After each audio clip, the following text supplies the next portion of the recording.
Hello students. तो आज मैं क्या पढ़ाने वाली हूँ। आज मैं कुछ नहीं पढ़ाने वाली हूँ। सीरियसली आज मैं कुछ नहीं पढ़ाने वाली। वैसे भी अभी क्या पढ़ा सकते हैं हम, क्योंकि अभी आपके बचे हैं टोटल 10 डेज, क्योंकि 6 तारीख निकल चुकी है। 17 को आपका एग्जाम है, तो 7 से लेकर 16 तक टोटल 10 डेज है आपके पास। ठीक है। अब इन 10 डेज को कैसे यूटिलाइज करना है कि आपके आए, कितने मार्क्स चाहिए हमें? 80 आउट ऑफ 80 मार्क्स। ठीक है। तो आज मैं लेकर आई हूँ स्टडी टाइम टेबल के ये जो आगे आने वाले 7 डेज है, इनको आप कैसे डिवाइड करो, क्योंकि इस टाइम बच्चे बहुत कंफ्यूज रहते हैं कि टाइम कम बचा है। मतलब एक एंजाइटी सी होती है, टाइम कम बचा है, हम किस तरह से अपना स्टडी टाइम टेबल डिवाइड करें कि हमारी पूरी तैयारी भी हो जाए, हर सब्जेक्ट भी हम कर लें। क्योंकि जो बच्चे अभी तक सारी तैयारी कर चुके हैं, उन्हें इस टाइम सारे सब्जेक्ट्स के ऊपर टाइम लगाना है, सारे सब्जेक्ट की रिवीजन करनी है। और जो जिन बच्चों का नहीं हुआ है, जिन बच्चों को भी मैथ के ऊपर ही 10 डेज कम्प्लीटली मैथ के ऊपर लगाने हैं, उनके लिए भी मैं बताने वाली हूँ। आज का वीडियो लास्ट तक देखना। उनके लिए भी बताने वाली हूँ कि उनको कैसे टाइम का डिवाइड करना है, उसके बाद मैथ के चैप्टर किस तरह से डिवाइड करें, वो सब हम बात करने वाले हैं। ठीक है। तो इसलिए लास्ट तक देखना। तो सबसे पहले तो वो बच्चे जिन्होंने कंप्लीट तैयारी है, लेकिन ये समझ में नहीं आ रहा कि अब 10 डेज हम आगे के कैसे हम मतलब बांटे, कैसे हम इनको स्टडी करें ताकि हमारे सारे सब्जेक्ट भी कवर हो जाए और सारे सब्जेक्ट की कंप्लीट स्टडी भी कवर हो जाए। ठीक है। तो वो जो टाइम टेबल है वो मैंने किस तरह से डिवाइड किया है, आपको जो टोटल लगाने हैं 14 आवर्स की स्टडी आपको करनी है पर डे में। अब ये आगे के जो 10 डेज, क्या मैं आपको यही सजेस्ट करूंगी 7 डेज, क्योंकि लास्ट के 3 डेज ओनली मैथ, क्योंकि मैथ का एग्जाम है सबसे फर्स्ट, तो ओनली मैथ के ऊपर ही लगाने चाहिए। ठीक है। तो उसमें देखो, सबसे पहले मैंने क्या दिया है, 3 आवर्स आपको देने हैं मैथमेटिक्स को। सबसे पहले का मतलब ये नहीं है कि आपको सुबह उठते सबसे पहले मैथ करना है। आप अपने हिसाब से अपना, जिस बच्चे को मॉर्निंग में मैथ करना अच्छा लगता है या इवनिंग में अच्छा कर लगता है, आफ्टरनून में अच्छा लगता है, तो उस हिसाब से आप डिवाइड कर लीजिए। बस टाइम मैंने जिस तरह से डिवाइड किया है उस तरह से। एक और चीज क्या है कि टाइम, जैसे मैंने 3 आवर्स मैथ को बोले, तो जरूरी नहीं आप कंटिन्यूसली दो। अगर कंटिन्यूसली दोगे तो ज्यादा बेटर रहेगा, क्योंकि वही है फ्लुएंसी, और जो हम कह सकते हैं कि हमारी स्पीड वो उस तरह से वर्क करेगी। लेकिन अगर किसी का माइंड लगातार मैथमेटिक्स में नहीं लगाना है, तो वो अलग अलग आवर्स में डिवाइड भी करता है। 1.5 आवर मॉर्निंग में कर लिया, 1.5 आवर इवनिंग में कर लिया। ओके। और 3 आवर्स आपको देने हैं साइंस को। ठीक है। वेरी इंपॉर्टेंट सब्जेक्ट, आपको पता है इसमें भी 3 डेज का ही गैप है, तो प्रिपरेशन कंप्लीट करनी है। 3 आवर्स आपको देने हैं एसएसटी को, उसमें भी सेम टाइम गैप कब मिला है, प्रिपरेशन कंप्लीट चाहिए, चैप्टर्स बहुत ज़्यादा है। उसके बाद 1 आवर आपको देना है इंग्लिश को और 1 आवर देना है हिंदी को।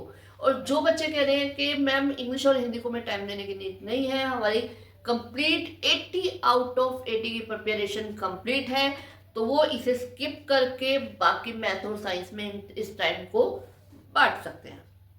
ओके। लास्ट जो 3 आवर्स का टाइम बचा है, वो आपको रखना है सैंपल पेपर के लिए। यस, आपको जो बच्चे टॉपर्स हैं, जिनको अभी फुल मार्क्स लेने हैं, उनको डेली एक सैंपल पेपर, एटलीस्ट एक सैंपल पेपर करना ही करना है। ठीक है। आप इससे ज्यादा भी कर सकते हो, जैसे मैंने जो टाइम ड्यूरेशन डिवाइड किया है मैथ के लिए 3 आवर, तो उसमें मैथ का सैंपल पेपर कर लो, साइंस के लिए साइंस का सैंपल पेपर वो भी आप कर सकते हो। ठीक है। लेकिन एक सैंपल पेपर डेफिनेटली करना है। आप चेंज कर करके, जैसे पहले मैथ का कर लिया, सेकेंड डे में आपने साइंस का कर लिया, थर्ड डे में आपने एसएसटी का कर लिया, फोर्थ डे में आपने कोई हिंदी का कर लिया, इंग्लिश का कर लिया, वो नहीं करना चाहो तो दोबारा इसी रोटेशन को आप कंप्लीट करो। लेकिन लास्ट के जो 3 दिन है उसमें सिर्फ मैथ के सैंपल पेपर करने हैं, उसमें आपको किसी और सब्जेक्ट का नहीं करना है। ठीक है। लास्ट के 3 डेज आपको वो करना है। अभी 7 डेज तक आप इस टाइम टेबल के हिसाब से चलोगे। ठीक है। तो इस तरह से आपका क्या है, सारा जो रिवीजन भी कंप्लीट होती जाएगी ऑल सब्जेक्ट में, और साथ में सैंपल पेपर से आपकी प्रिपरेशन भी अच्छी होती जाएगी। ठीक है। तो अब हम आते हैं उन बच्चों के ऊपर जिन्होंने, जिनके हिसाब से ये है कि उनकी मैथ की प्रिपरेशन नहीं है ज़्यादा अच्छी, या उन्हें अभी मैथ के ऊपर ही टाइम ज़्यादा लगाने की नीड है। ठीक है। बाकी सब्जेक्ट प्रिपेयर्ड है वो हम उसके गैप में कर लेंगे, या उसके लिए थोड़ा टाइम हमें लगाना है, कंप्लीट टाइम हमें मैथमेटिक्स के ऊपर लगाना है। तो उनके लिए टाइम टेबल कैसा होना चाहिए, उनके लिए हम टाइम टेबल का क्या करेंगे, हम यहाँ पे जो ये 3 आवर्स है इनको किस ढंग से डिवाइड करेंगे। देखो आपको टाइम ड्यूरेशन जो स्टडी आवर्स है उसको आप 14 आवर्स 12 आवर कर सकते हो, ठीक है। लेकिन आपको करना क्या है, 3 घंटे तो आपको देने हैं एनसीईआरटी को, ठीक है। 3 घंटे आपको एनसीईआरटी की स्टडी करनी है। एनसीईआरटी में जो इम्पोर्टेंट क्वेश्चन है वो मेरा वीडियो आज इवनिंग में आ जाएगा, तो आप उसको देख लेना। उसमें आपको एनसीईआरटी के वेरी इंपॉर्टेंट क्वेश्चन जो है सारे चैप्टर्स के एक्सरसाइज वाइज वो आपको मिल जाएंगे, कहीं जाने की जरूरत नहीं है, आप उसको कर लेना। उसमें से डेफिनेटली जो एनसीईआरटी में से एग्जाम आने वाला है वो उन्हीं क्वेश्चंस में से, उन्हीं सम्स में से आने वाला है, 100% है, ठीक है। तो वो आप कर लेना। उसके बाद 3 आवर्स आपको जो है वो देने हैं आपको एमसीक्यूज पीवाईक्यूज, मतलब प्रीवियस ईयर्स के एमसीक्यूज सर्च कर करके करो। मेरे भी वीडियोस पड़े हैं, उसमें मैंने वेरी वेरी इंपॉर्टेंट जो 5 एमसीक्यूज है प्रीवियस ईयर के वो लिए हैं, हर चैप्टर बेस्ड, ठीक है।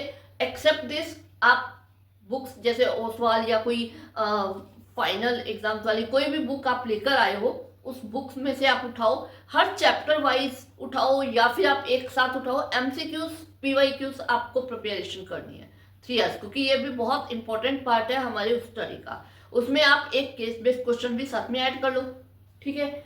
उसके बाद आपको जो 3 आवर्स है उस 3 आवर्स में आपको करने हैं एक्स्ट्रा सब्जेक्टिव टाइप का।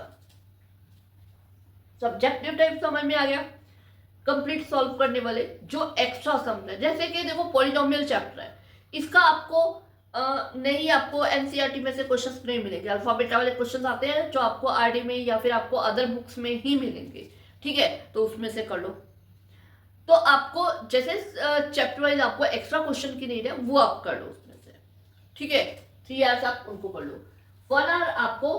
बाकी देखो 3 आवर्स का सैंपल पेपर डेली आपको एक सॉल्व करना ही करना है। पहले मैं 3 आवर्स सैंपल पेपर की बात कर लूँ, क्योंकि उसके बाद ये 1 आवर आएगा। 3 आवर्स सैंपल पेपर करना है आपको डेली, एक मैथ का सैंपल पेपर करना है। क्योंकि सैंपल पेपर एक्चुअली क्या है कि हमें क्या हेल्प करता है, सैंपल पेपर हमें 3-4 तरीके से हेल्प करता है। पहली चीज, एक सैंपल पेपर कर लेने से हमें यह समझ में आया था कि एग्जाम कैसा आएगा और हम इसे कैसे कंप्लीट कर सकते हैं। फर्स्ट सैंपल पेपर मैंने पहले भी बताया था, फर्स्ट सैंपल पेपर में आप 3 आवर्स में कंप्लीट नहीं होगा, आपका 3.5 आवर या हो सकता है 4 आवर्स भी लगे। सेकेंड सैंपल पेपर फिर 3.5 आवर में कंप्लीट होगा, क्योंकि आप अपनी स्ट्रेटजी चेंज करोगे। आपको लगेगा ये मेरा इस तरह से नहीं हो रहा, मुझे पहले ये वाले क्वेश्चन करने चाहिए, पहले ये, पहला मेरा स्ट्रॉन्ग पार्ट यहाँ है, मैं ये करूँ, मैं स्ट्रॉन्ग पार्ट एमसीक्यूज है पहले मैं उन्हें सॉल्व करूँ, या स्ट्रॉन्ग पार्ट 3 जो मार्क्स वाले क्वेश्चन है वो करूँ। तो आप अपनी स्ट्रेटजी बनाओगे उसमें, ठीक है। थर्ड करोगे, थर्ड आपका 3 आवर्स एंड 15 मिनट्स में कंप्लीट होगा। फोर्थ में जाके आप 3 आवर्स में कंप्लीट करना शुरू करोगे, और आपको 3 आवर्स में कंप्लीट नहीं करना है, आपको क्या करना है 2.5 आवर में कंप्लीट। क्योंकि फाइनल एग्जाम अगर आप अभी आप 2.5 आवर में कंप्लीट करोगे तो जो आपका फाइनल एग्जाम है वो आपका डेफिनेटली 2 आवर एंड 40 मिनट में कंप्लीट हो जाएगा। फिर उसके बाद 20 मिनट्स आपके पास जो क्वेश्चंस आपके अटक गए थे या जिनके ऊपर आप अभी माइंड नहीं लगा पाए, या कोई और ऐसे क्वेश्चन है जिनके ऊपर ज्यादा टाइम लगा था आपने छोड़ दिया, वो क्वेश्चंस करने के लिए टाइम मिल जाएगा। तो इसलिए आपको डेफिनेटली एक सैंपल पेपर डेली करना है जो आपको स्ट्रेटजी बनाने में हेल्प करेगा, स्पीड बढ़ाने में हेल्प करेगा और आपका एग्जाम टाइम पे कंप्लीट भी करवाएगा, ठीक है। अब ये जब सैंपल पेपर एक हो जाएगा, फिर इस सैंपल पेपर को चेक करने के लिए भी टाइम चाहिए, ठीक है। टॉपर्स बच्चों के लिए इसलिए मैंने टाइम नहीं रखा क्योंकि ये सैंपल पेपर उनका 2.5 आवर में कंप्लीट हो जाएगा, हाफ आवर में वो अपना चेक कर लेंगे।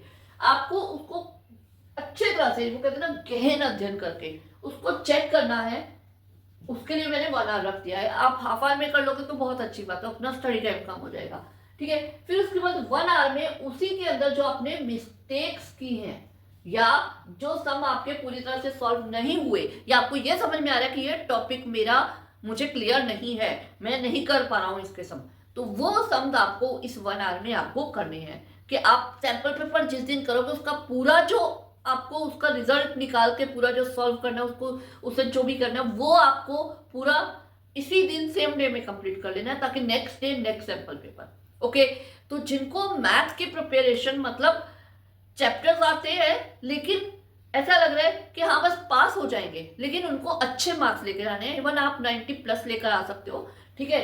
तो वो इस टाइम टेबल के हिसाब से अगले 10 डेज तक मैथ को करें। 10 डेज नहीं, मैं ये कहूँगी 8 डेज तक, या हाँ 8 डेज तक या 9 डेज तक, ठीक है।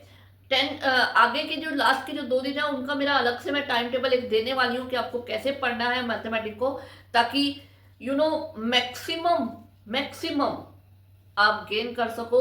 और जो बच्चे टॉपर्स हैं वो तो डेफिनेटली 80 आउट ऑफ 80 लेके आने वाले हैं, और जो बच्चे मीडियोकर हैं वो भी 90+ तक पहुंच सके, और जो बच्चे बिल्कुल डाउन हैं वो पास होके 50-60% तक पहुंच सके, ठीक है। तो ये तो रहा टाइम टेबल। अब आगे मेरा जो वीडियो आने वाला है जो कल अपलोड होगा, वो उसमें मैं देने वाली हूँ नेक्स्ट 7 डेज में आप मैथ को कैसे कंप्लीट करो। टॉपर्स बच्चे उसे 3 आवर्स में कंप्लीट करेंगे, जो दूसरे बच्चे हैं वो उसको टाइम देकर, मतलब जो भी मैंने टाइम ड्यूरेशन यहाँ पे रखा है आप देख सकते हो, इसमें मैंने इस टाइम ड्यूरेशन में आप कैसे चैप्टर्स को डिवाइड करो, क्योंकि ये समझ में नहीं आता पहले कौन सा करें फिर बाद में कौन सा, इसी कंफ्यूजन में आधा टाइम निकल जाता है। तो वो कंफ्यूजन दूर करने वाली हूँ, उसमें मैं आपको कंप्लीट बताने वाली हूँ कि कैसे आप अपने चैप्टर्स को डिवाइड करो, और आपका ताकि आपका 14 जो आपके चैप्टर्स हैं वो अगले 7 डेज में कंप्लीट भी हो जाए, और पूरी की पूरी प्रिपरेशन भी हो जाए।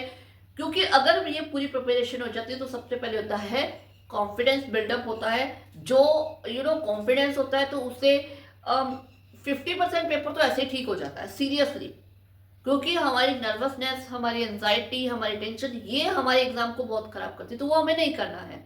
तो हमें इस तरह से प्रिपरेशन करनी है कि हमारा कॉन्फिडेंस भी बिल्डअप हो और हमारी प्रिपरेशन भी कंप्लीट हो। ओके, तो आज शाम को मेरा वीडियो आएगा जिसमें एनसीईआरटी के इंपॉर्टेंट क्वेश्चंस बताने वाली हूँ, और कल मॉर्निंग में मेरा वीडियो आएगा जिसमें मैं आपको मैथ के चैप्टर्स किस तरह से डिवाइड करके करने हैं, मैथ की प्रिपरेशन कैसे, उसके ऊपर पूरा डिस्कस करने वाली हूँ। तो वो मेरा कल मॉर्निंग में आने वाला है। ओके।